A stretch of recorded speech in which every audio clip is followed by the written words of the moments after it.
When you say not all cultures are equal, which cultures, in your view, are inferior? I mean, quite a few, to be honest with you. I'm not going to sit here and call out people's specific cultures, however. Well, which ones? Which cultures are why not? inferior? Call it out. Yeah. Which ones? Sure, fine. Afghanistan would be a good example. That's a country, not a culture. What is going on, everybody? Henry here. Welcome back to Henry's Verdict. And today we are looking at something that genuinely made my jaw drop. Not because it was surprising, but because the level of contradiction on display was so spectacular, it almost looped back around to impressive. Priya Patel, conservative influencer, 30 million views this week alone, went viral for saying Alex immigration without assimilation is invasion. Bold statement, powerful clip. One small problem. Her surname is Patel. Her father is a full Indian man who immigrated from Uganda to England and then to the United States, and she sat across from Piers Morgan and Shapiro and tried to defend that position with a straight face. Now, Piers and Brian did corner her, and there are some genuinely revealing moments in this interview that I want to break down properly, because this is bigger than just one influencer. This is about what happens when minorities adopt white supremacist talking points and convince themselves it's going to earn them a seat at the table. Spoiler, it won't. Stay to the end because I've got data, I've got receipts, and I've got some thoughts on the ladder she just pulled up behind her. Subscribe if you're not already. Now let's get into it. The term viral is chronically overused, but there's no question it applies to Priya Patel, the conservative influencer whose video on immigration has been viewed 30 million times this week so far. This is your friendly reminder that immigration without assimilation is invasion. Got it? Well, the problem with viral clips, of course, is that you never know if the 6-second sensation can back up their hubris on the big stage. So we thought we'd put it to the test with an uncensored debate. Joining me now are Priya Patel, the aforementioned conservative influencer, and Brian Shapiro, host of Pushing the Limits. So first of all, Brian Shapiro, this got a huge kickback, this very short video. It's gone hugely viral, obviously. The main sort of issue that people have had with this is that Priya Patel is basically lecturing people about immigration in the United States, but it's called Priya Patel and therefore presumably has a heritage which might be in conflict with the statement. What's your view of this? Well, first of all, Piers, good to be back with you. Good to see you. Yeah, you're right. This video certainly went viral. My issue is look at all the white nationalists that were commenting, and she knows this, on her social media pages. That's what's concerning to me, the hatred and the white nationalists that are commenting there. That would be issue number one. Issue number two for me, listen, I have no problem with people coming to this country, learning the language, and taking some classes and learning the history of America and culture. I have no problem with that at all. But what I want in this country, and I think what most people want in this country, is diversity as well. Now, we can go back to her family. I don't know a lot about her family, but in my opinion, a lot of her views and a lot of the stuff that she talks about would lead to her never being born in this country to begin with. And I think that's where she's getting some of the pushback. Listen, I don't support any racism. I don't support some of the hateful comments that she's received. But like I said, there's a lot of comments on her social media and a lot of white nationalists. That's very concerning to me, Piers, and I have a serious problem with that. And that's not culture of America. And that's where my issue lies here. Okay. Well, Priya Patel, you're the woman of the moment this week. This has gone massively viral. First of all, are you surprised by how much pickup this has had, this clip? To be honest, I am surprised with the amount of attention that it's gotten, but not surprised altogether because I've had a viral video that hit on a very similar point prior to this. It didn't go nearly as viral, so of course that is shocking. But yes, I understand that it is a very provocative statement coming from somebody named Priya Patel. However, of course, these people have no idea about my family history and my background. Right, which is perfectly fair enough. So let's just clear that up, because I think that's obviously key to the whole debate, because you were born in the United States, is that right? Yes. Right, but where were your parents from? Are they from the United States or somewhere else? My mother is from the United States. My father immigrated here as a young boy and from England, actually, not from India. Okay, so he's English? Yeah, he's English, your father, or?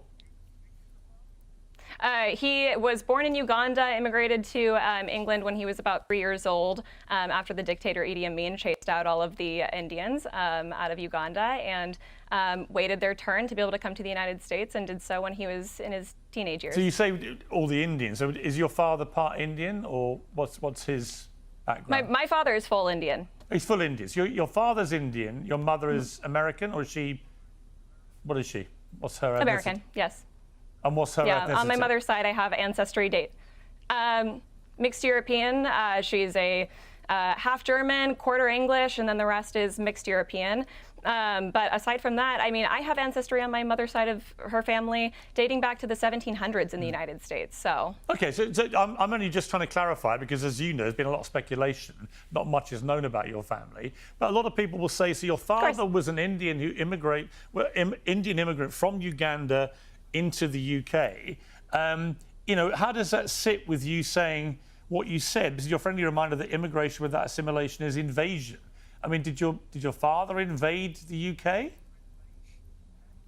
no, of course not. But you know, there is a personal duty on the part of immigrants to assimilate to the culture of the country that they are blessed enough to come to, especially when it comes to, of course, that sort of situation. But honestly, anybody that is blessed enough to come to the United States in particular. I mean, Brian, look, that is an argument. People say, yeah, a lot of countries, the United States, the UK, others have had big issues with controlling immigration. And a lot of people say if you come to a country from another place and you refuse to assimilate in any way and want to just stay out of the society and culture that you've come into, that people shouldn't tolerate that. What's your view of that argument?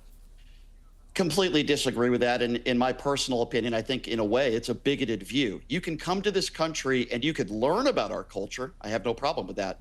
But that doesn't mean you have to abide by our cultures and what we do. The thing that makes America great is our diversity and the fact that there are all sorts of different cultures, people with different backgrounds that live in the United States of America. That's the way it should be. The idea that people should be forced after they come to this country to do exactly what American U.S. citizens tell them to do is absolutely absurd and ridiculous. In this country, we have freedoms. And when you become a naturalized citizen, and if you come into this country the right way, you should be allowed to do whatever you want as far as your culture is concerned, your religion is concerned. And for somebody to say, you must do this or you must do that, that's against everything the United States of America stands for. And I wish she would at least admit that in this debate. Okay, well, do you admit that, Priya? No, I don't admit that. You know, we have cultures and norms that we have a duty to uphold as a society, and I think that you know, should be enforced to some degree.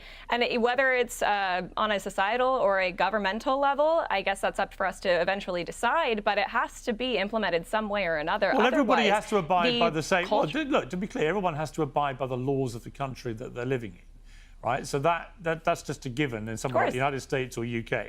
So we can all agree that, because that's obviously a fact. But when it comes to cultural differences, in a country of 340 million people, there are obviously myriad cultures, ethnicities, religious creeds, and so on in the United States. It's a real hot pot of people. Famously, it's how the United States was created. People came from all over the world. You know, I'm just curious what you mean by assimilation. What should these people all be doing in a uniform way? Well, I would disagree with the statement, Piers, that America was built on the fact that people came from all over the world. No, it was a very, very select few group of people that came here to the United States and built it. Of course, since then, we've welcomed a good chunk of the entire world to come to our country, which I would argue is, yes. You said that it was built on the idea that people were coming from all over the world. Well, but aside from the fact, I'm sure the United States of agree. America is that people have come from everywhere. Right, that's been the glorious selling point of the United States, is it's open to all. You've got to come in legally, and that's been a contentious issue. But once you get there, I'm not sure. As Brian says, why should you feel compelled to abide by a specific culture? I mean, what is the specific American culture, for example? How would you articulate it? Why exactly? If you didn't want to assimilate to American culture, live as an American, why exactly would you leave the country that you came from to begin with if you're only going to bring your culture's customs and norms and implement them Maybe here the same and reason your completely father left disregard that of the war-torn American Uganda. people? You know, maybe the same reason your father left war-torn Uganda. Do you not understand that? Sure, but do you if not they- understand that there are people that are seeking asylum that want a better life for themselves and their families, that are afraid that they could even lose their lives? Do you understand how many people are seeking asylum and are in fear of their life? For you to make the statement that is a people very coming small into percentage of people coming to the United Okay, States. Very, very but you're small making percentage. And the large majority of people committing I'm just saying the you're large, making the assumptions. large majority of people claiming asylum are actually economic migrants. They're not from war-torn countries or suffering but under when you political said, persecution. one of the other comments, Priya, you said, which did get a lot of attention, you said not all cultures are equal and we shouldn't be importing the that's third correct. world. So what did you mean by the third world? I mean, I think that's pretty evident. There are a large majority of countries that are still considered third world. They are not. Well, they're not ones? privy to any of the. Which ones would you say are third world? I mean, you could take into account a lot of countries in Africa, in the Middle East, in Asia. Well, give me some there are names plenty of countries. to come from this list. Give me some names. You could probably take in Uganda. For example, would actually So probably be Uganda's a considered a third world country for you. I would believe so. Yes. Where else do you think is a third world country? You know, there are parts of countries like Bangladesh and a great many others, but that's would you somewhat aside from classify the point. India as a third world country? I think there's been a lot of debate whether it is or not. There are certain parts of India that are, of course, very westernized and would probably be considered a first world country. However, I think there are a lot of parts of India that, yes, should be considered a third world country still today. And what do you mean by third world? What does that mean? I mean, we've had a lot of technological advances and societal advances that a lot of parts of the world have not managed to either keep up with or come to that at this point in time. But to think that people can come from these, for lack of better words, dated societies and just be placed in America and they just magically assimilate, especially when we bring them here en masse, I think that is a massive, massive issue because, of course, these people are not prepared for this. I think if we did it on a very small scale, that it could be successful. Of course, we've seen that plenty of times throughout. And just to be clear, when you say not all cultures are equal, which cultures, in your view, are inferior? I mean, quite a few, to be honest with you. I'm not going to sit here and call out people's specific cultures, however. Well, which ones? Which cultures I mean, are Why not? inferior? Call it out. Yeah. Which ones? Sure, fine. Afghanistan would be a good example. That's a country, not a culture. Well, of course, the culture that comes from Afghanistan, we can talk about the Muslim culture that comes from the Middle Eastern countries. I would argue that those aren't particularly equal. I mean, we see a lot of... So the whole Muslim culture of what, political over a billion, well, actually nearly 2 billion people. I didn't say the whole Muslim culture. Well, you said Muslim. You just said it. Correct. I said some of the Muslim cultures that we're seeing from the Middle East. Well, just to be, I'm just trying to work out what you believe. So you think the Muslim culture is an inferior culture? In a lot of ways, yes. Wow. It's just so ridiculous, Piers. Okay. This is so ridiculous. Brian, I think we're getting to why this comment went viral, why both those comments went viral. First of all, it's extremely offensive. I would ask her how many Muslim people does she know, number one. Number two, when you take an entire group of people, quite a few, and they're actually very westernized. No, I didn't interrupt you. I did not interrupt you. Please let me finish. When you take an entire group of people, when you take an entire group of people and say they are lesser than us, that is pure bigotry. And I'm not surprised. Actually, I stated in that video my exact. You made an incorrect statement about my position. You just thought Afghanistan was a culture, so don't talk to me about statements that people make that are not correct. Okay? Countries have culture, Brian. Pierce, here's the issue we have here. Okay? And I'm going to instill politics into this. When you go on her social media page, she echoes a lot of similar things that MAGA Republicans echo, taking an entire group of people like the Laura Loomers of the world, saying they all should be deported, or in this case, taking all Muslims and saying they're inferior to Americans. She has a MAGA hat on her social media page. Not what I said. And what she does is she caters to MAGA Republicans in her base. It's why she gets all the views she gets. And I think it's extremely offensive, I'll say it once again, to take an entire group of people. That would be, how would you feel if somebody said everybody that is Indian is inferior to Americans? You would say that's racist. That's a terrible thing to say. Well, hang on. Let me ask the question. I would never say that. Well, let me ask the question. Would you say that about Indians, Priya? Of course, and I would not. Of course not. I would never say that about any race or group of people. You literally That's not just what said I it about said. Muslims. You just said it. You just said it about Muslims. You couldn't have been clearer. I gave you the chance to clarify, and you clarified it. And that's perfectly fine. Look, I do think America has a superior you're culture, fine and to I would have like that to view, and it's uphold perfectly that. fine that we think it's a bigoted view and very hypocritical if you then That's say fine. that other vast countries like India are exempt from your bigotry because. Well, guess what? Your father happens to be Indian. That's, of course, never what I said, Piers. No, but people think you're a hypocrite. You guys are both taking things completely out of context. They say your father's an Indian, but here you are condemning all Muslims as somehow culturally inferior. That's fine. I've been very critical. I've been very critical about Indian immigration to this country too. I'm not picking and choosing but when you one say group that, of when you people, say that I some simply cultures are less equal, you're a Christian. I understand. Is that right? Correct. Yes, that's correct. So and if you would let me clarify exactly what I said. As a fellow Christian, well, hang on. As a fellow Christian, I thought the teachings were quite clear that all men are created equally. Where does this sit with that? Correct, Pearson. Did you watch?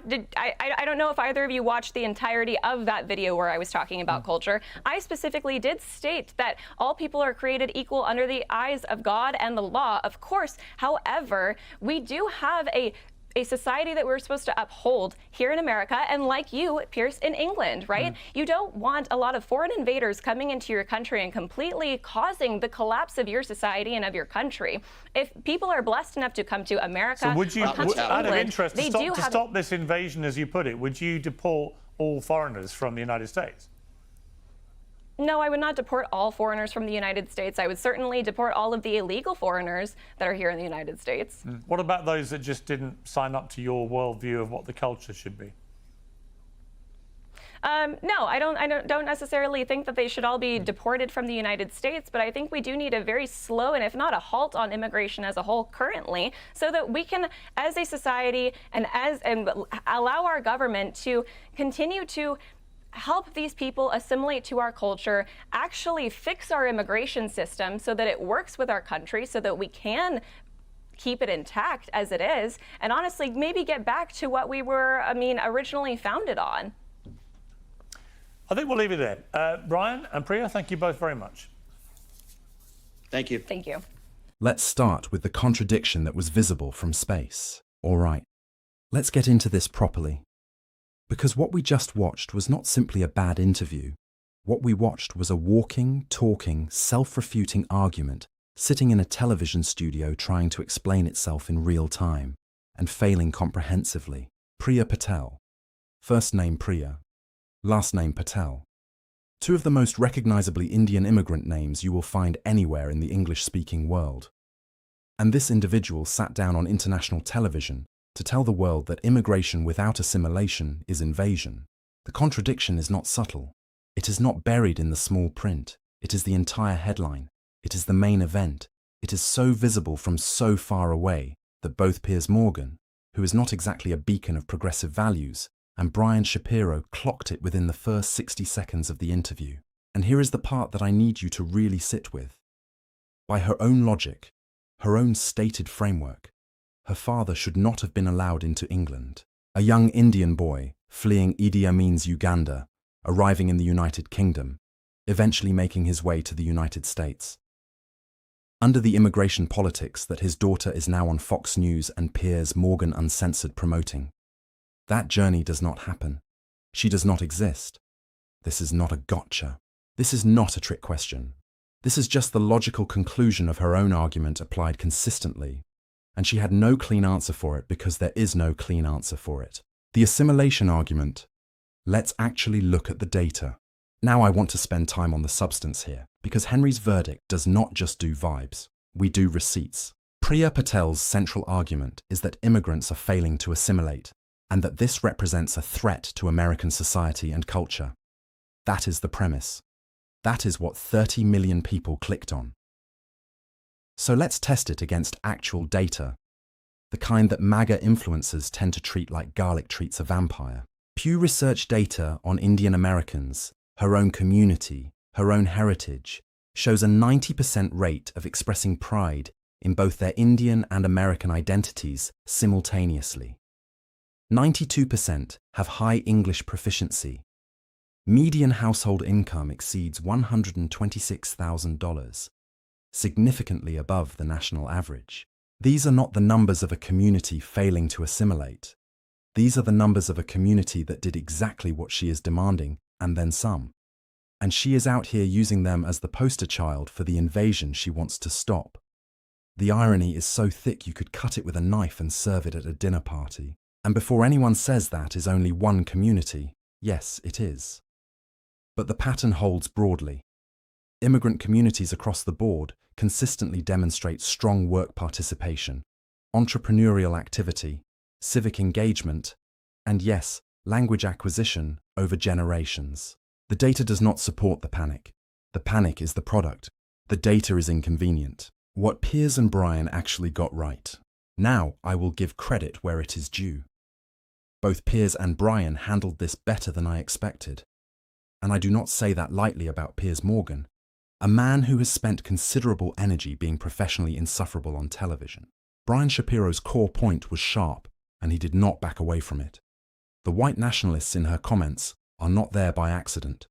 They are not confused tourists who stumbled into the wrong replies section. They are there because her content speaks their language. And he named it directly: the comments, the white nationalist presence, the hatred, and kept returning to it throughout the interview, even when Piers tried to move the conversation along. That took a degree of spine that the format does not always reward. Piers's most effective moment, and I genuinely did not expect to type this sentence today, was the Christian values challenge. You are a Christian. Christian teaching says all men are created equal. Where does that sit with arguing that some cultures are less equal? She stumbled on that. She tried to pivot. She referenced a video that she claimed provided full context. But the question had already landed. You cannot simultaneously claim the moral authority of Christian equality and argue for cultural hierarchy. The two positions do not coexist cleanly, and Piers, bless him, spotted the gap and walked straight through it. The ladder.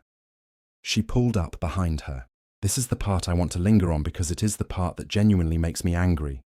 Not performatively angry, actually angry. Pulling the ladder up behind you. That is the phrase, and it is exactly what this is. You benefit from a system.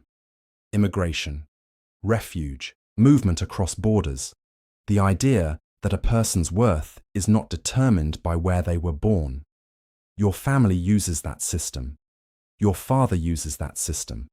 You are the direct product of that system, working exactly as it should. And then you turn around, build a platform, rack up 30 million views, get invited onto Fox News, and spend that platform campaigning to pull the ladder up so the next person cannot follow. That is not conservative politics. That is not even a coherent ideological position. That is just betrayal dressed up in a ring light with good audio. The part she has not figured out yet. And here is the part that I genuinely feel the need to say directly because it matters. The white nationalists in her comments are not her allies. They are not her fans in any meaningful sense. They are using her. She is useful to them right now because she gives their arguments a brown face and an immigrant surname. It makes the rhetoric harder to dismiss as straightforwardly racist when the person saying it is named Priya Patel. But the moment she is no longer useful, gone. And we do not have to speculate about this because the evidence is already in her own replies. White nationalists commenting that they do not care about assimilation, that they do not want people named Priya Patel in their country, that she would be deported right along with everyone else. These are not fringe outliers in her comments. These are the core audience she has built.